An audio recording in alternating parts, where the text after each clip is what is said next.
मलाई साइकल निकाल्न चाहिँ साह्रै गाह्रो हुने भयो किनकि यहाँनिर सबै बाइक स्कुटरले भरेको हुन्छ क्या। आज धन्न स्कुटरहरू थिएन एक दुईवटा, त्यही भएर अलिक सजिलो भयो। अब सबै भएको बेला त झन् बोकेर साइकल बोकेर निकाल्नुपर्छ जस्तो छ।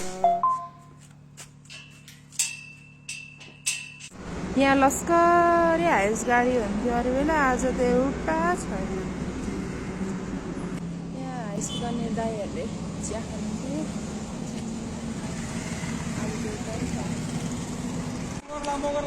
अहिले चाहिँ 5:50 भयो। अलिअलि भिड चाहिँ छ।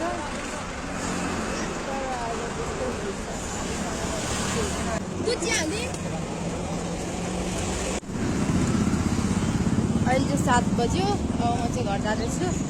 अब माथि नै अलिअलि देख्छु। अलिकति छ अब। शनिबार चाहिँ मान्छे त्यति धेरै हुँदैन रहेछ बस स्ट्यान्डतिर, कतै जाँदैन अरे नि। शनिबार त मान्छे प्रायःहरू गाडीमा हिँड्दैन अरे, त्यही भएर आज मान्छेहरू पनि थिएन। दुध चिया चाहिँ अलिकति उब्रियो, कालो चिया चाहिँ आज सबै सकियो।